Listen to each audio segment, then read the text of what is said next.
Other breaking news we're following. A third job is now open in college football with Oklahoma State firing Mike Gundy after 21 years as head coach. Oklahoma State has lost 11 of its last 12 games, including last week to Tulsa, which you don't do if you're Oklahoma State. Just yesterday, Gundy told reporters he was staying on as coach. 3.5 years left on the deal. Oklahoma State is Baylor on Saturday. It is I live and breathe. Paul Finebaum in studio. I believe the last time you were in studio with me, 2017, right? We were putting on turnover change? I think so. I can't remember, but it's been a while.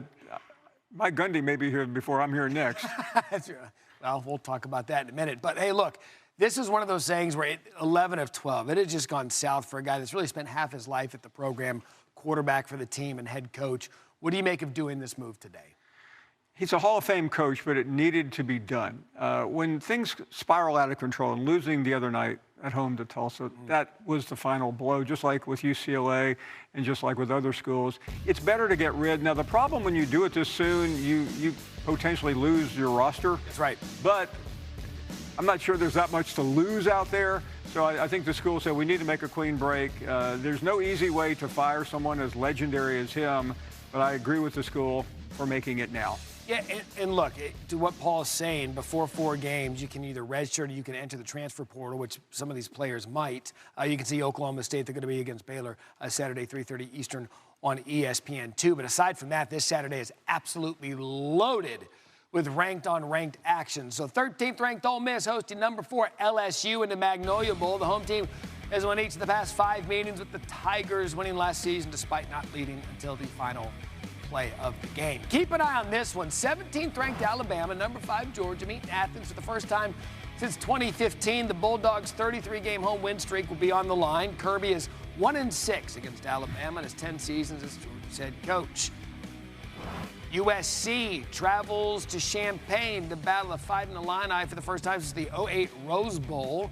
USC has dominated the all-time series between the schools, winning 11 of 13. And the big one in Happy Valley, 6th ranked Oregon, number 3 Penn State, hosting a top 10 opponent for its whiteout game for the 5th time. We're going to learn a lot about these teams, especially Penn State and James Franklin.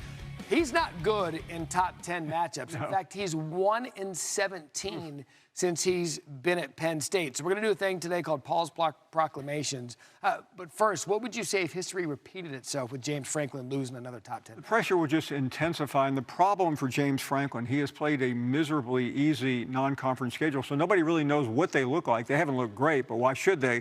And then the pressure will just ratchet up for the Ohio State game. And that's where he has often just blown the entire season. So I think a loss here complicates it for him and for Drew Aller. But this is his best chance. I mean, Oregon is good, but they're still a little bit untested at quarterback. Right. It's the whiteout. I mean, if you can't win this game, what game are you going to win? And people are watching for this out of James Franklin, by the way. The roster's set up much like Michigan was 2 years ago, Ohio State last year for a national championship run. This is his opportunity against a really good Oregon team. Now, back in the day on Saturdays, I would have Paul on a Saturday write the headline a day ahead. We're doing something similar here with Paul's proclamations ahead of these 3 major statement games as we go into Saturday and the final one in September. So here we go. Paul's proclamation number 1, starting with Alabama at Georgia. Yeah, Alabama really has to win this game, Matt, because remember, they did lose to Florida State. Alabama fans are reveling in the Wisconsin and ULM win. Those don't really count if you let this game get away. That would give them 2 losses with so many big games remaining against LSU, Tennessee, Oklahoma, at Auburn.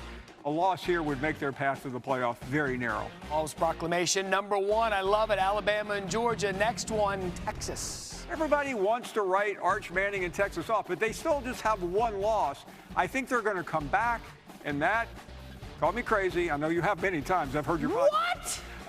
They are still going to make the college football playoff. I do know that they started the season number 1 in the country, but they have fallen dramatically since then. September 23rd, clip that off. If it happens, Paul's a genius. And the final proclamation, Texas A&M. Yeah, everybody's talking about the Longhorns, but have you watched Texas A&M and Marcel Reed? They are really an outstanding team. I think they have the better defense in the country, even over Oklahoma, which we saw stuff Auburn the other day to the tune of about 10 sacks with Jackson Arnold. But Texas A&M has already beaten Notre Dame. They have Auburn this weekend, which will be tough, but I think they can do it, and I think they can get to the playoffs. So Texas A&M and Texas in the playoff. Everybody I don't in know Texas. that the college football world can handle those two who hate each other, playing each other in the postseason. Now, before we get you out of here, it's time for Fan Center, where someone comes in and obnoxiously talks about their alma mater. I wonder who that could be. I wonder who that could be. Like, what? Hi, Paul. I do want to say, because we were talking earlier, and I told you I didn't want you to put the U chain on. I was supposed to bring you my Letterman jacket, but I didn't want you to put it on because I knew that last time that happened in 2017, it all went downhill for the Hurricanes. But I do want you to just tell us whether or not the U is back. Oh, the U is so back. And I didn't listen to you a couple weeks ago for the Notre Dame game. I'm listening now. Whatever you say, I will do. Okay, so Canes are back. Canes are Want back. to throw up the U? I wouldn't have. What's your stat, though? Anytime you're not at the game? Oh, so I did have to leave the game early. I'm not going to lie. I left the game in the third quarter because things weren't looking really great in the third quarter. Anytime this she's past not weekend in the against game, they win. the Gators, it was bad. Thank you. There it is. All right, still to come, one of the best running backs in the league joins the show. We will ask Bijan Robinson about the Falcons, his alma mater, the Longhorns, as Paul just mentioned, and he also has some dance moves. We don't see them Bijan really. or Yeah, Paul? Bijan does. Paul does too. Plus, is the season already over for Dallas? Marcus Spears weighs in on if the Cowboys are contenders or pretenders, and it's coming down to the wire for baseball's final postseason. What if some news we have coming on this hour? And Oklahoma has officially turned the page on Mike Gundy. Paul Finebaum, he's standing right over there, is going to join us in studio in just a minute. And the Giants have also turned the page on Russell Wilson. Yes, they have. Breaking news here on SportsCenter. The Giants are making a change at quarterback, naming rookie Jackson Dart the starter over Russell Wilson. Sources told ESPN's Adam Schefter. Coach Brian Daboll making the move after Wilson's struggles continued in Sunday night's loss to the Chiefs. Dart's first start will come Sunday against the unbeaten Chargers. Let's welcome in our NFL insider Dan Graziano and NFL analyst Jeff Saturday. Dan, I'm going to start with you. What are you hearing about Daboll's coming to this decision to have Dart as a starter now? Well, Christine, they're 0-3, and I think the Giants' hope was, and their belief was, that they could win enough games with Russell Wilson that they could wait a while to start Jackson Dart, wait till they deemed him ready, not have circumstances dictate it. That didn't happen. They lost their first 3 games, and Russell Wilson looked lost on Sunday night, particularly in the red zone. The Giants, through 3 weeks, are 31st in the league in red zone touchdown percentage and 31st in the league in goal-to-go touchdown percentage. Jackson Dart brings an element at this point with his legs, allows them to run, read option style stuff, and might be able to help them convert some of those short yardage possessions into touchdowns instead of field goals. They haven't been out of any of these games. They've been competitive in all 3. So the hope would be that this is a boost they need to help them win games in the short term. Yeah, and here's the thing, Jeff. The Giants, they have a brutal schedule. Are they putting Dart in the best position to succeed by playing him right now at this point? No, but I think that's secondary. To Dan's point, the house is on fire. We got to fix this. What can we do? And so Jackson Dart, they're hoping to provide some type of stability at the position, gives them some kind of spark of energy. Because, again, this is no different than whenever you bring in a rookie quarterback. There's going to be, there's going to be ebbs and flows. It isn't all going to be good.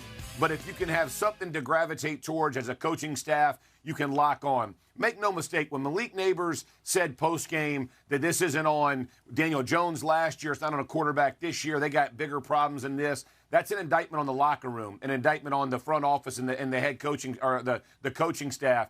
They wanted changes, and so now Daboll's make the changes, and hopefully that'll give them some wins and some victories so that things can kind of calm down there in New York. Yeah, and Dart is Daboll's guy, so he can prove that he's not the issue, and it is, in fact, not a coaching problem there in New York. All right, guys, thank you.